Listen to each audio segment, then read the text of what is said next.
Here's how you can learn from enemy player characteristics. In the first round, yes, my breach misses the stun, but we can see that Vice pushed up very quickly. What the fuck was that stun? He stunned nothing. What does that tell us? That tells us that Vice is a sneaky one. Wait, what? So whenever you're facing sneaky players, you have to expect more sneaky stuff from them.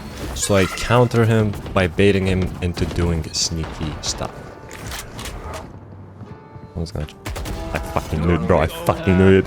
Oh my gosh, bro. Look at you. For those of you who don't know me, my name is Happy and I'm an immortal high-level coach. In this series, I help you improve your game sense and talk about how to get an advantage on every single fight that you take. If you're tired of being stuck in the same rank, I strongly suggest joining the premium tier of my group, which will be linked down in the description. Inside, I talk about the purpose of every single role, how to learn a new skill, and most importantly, how to play your character. So if you're someone who's serious about improving in Valorant, I suggest you join.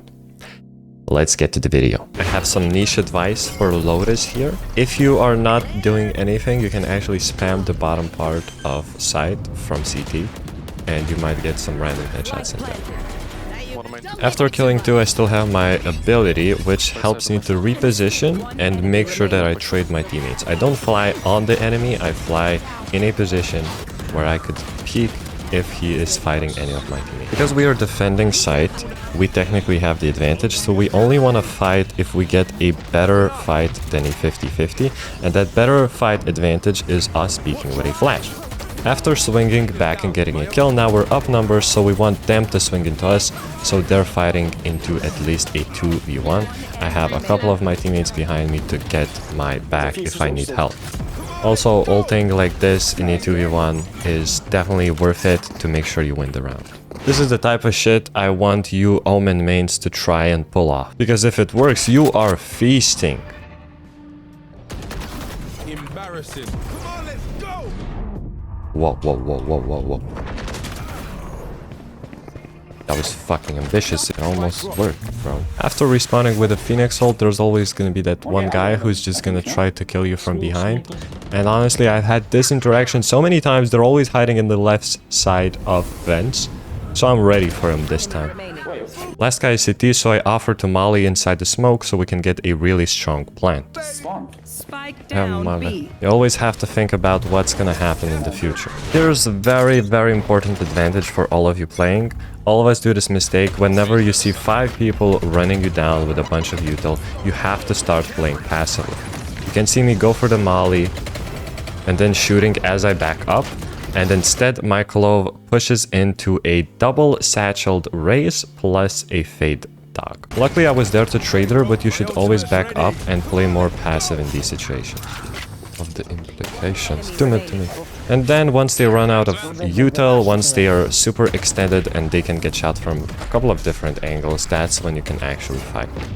Because of the fucking implications. What are you saying, bro? Whenever you're down numbers, it's okay to take some risks and try to push in through some weird corners. And once you do actually gain this space after winning the 1v1, now enemies are panicking because you could be pushing them from everywhere, and this gives you a winning chance.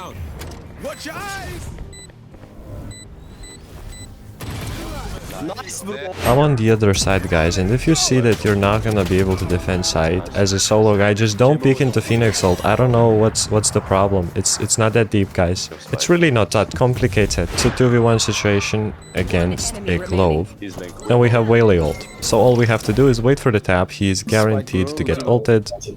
Bro, go back, bro. And as long as our Waylay doesn't die to a pushing clove, which I made sure she doesn't by calling it out, we should win this round completely zero effort, without any aim, by just using our items from the inventory.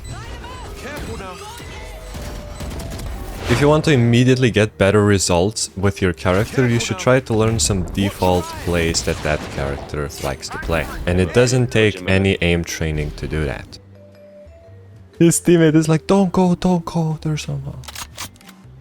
It's okay, I'm Jet, I can dash out.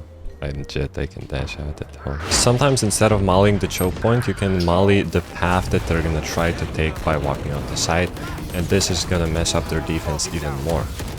And if you are an attacker on Summit, you should always close the door, because if you don't, there's just so many off angles.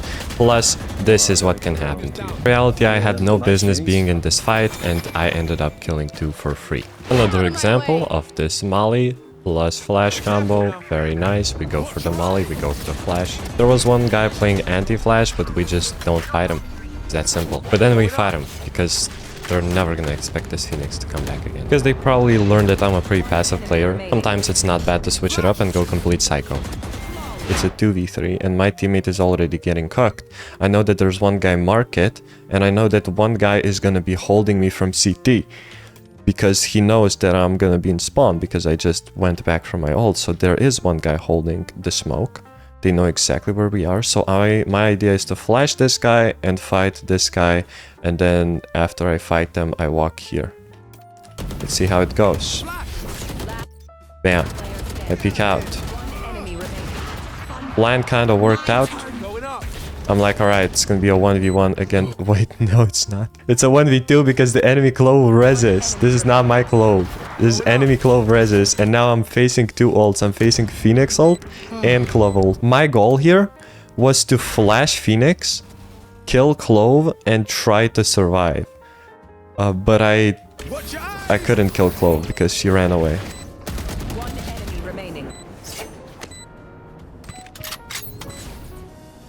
So now I know that I have the advantage. I could be peeking him from 2 angles, technically.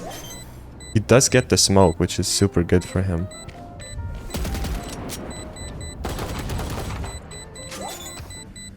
And now we play time, you know? Could have defused here. I would have run out of ammo. Whenever enemies completely fake you out, and in this case they went B and they have full side control and we're nowhere close, it's so much more likely, like 20 times out of 21, they're gonna be holding a weird off angle instead of actually looking to re-clear mid from B side. But this advice only applies to high ranks, so probably try to not replicate it if you're like an iron or a silver player, because you might just get shot in the back and then look stupid, you know, and you don't want to look stupid in front of the boys. A broken angle here, doesn't matter what you hold with here, it's going to be successful every time. Phoenix might be the only non-sentinel character who can actually use all of his utility at once, and it just stays active there. That helps him in a lot of situations. But what also helps him is the Guardian. And we can spam the enemy's back, right? We can spam the enemy's back. The door is gonna be closing anyways. So again, just like in the beginning of the video, ulting in a 2v1, doesn't matter what character you are, is probably going to be the best for your situation. Another broken angle. Hold it whenever you want to play kind of passive. It doesn't require aim, it just tap whenever you see a pixel on your screen. No, you don't.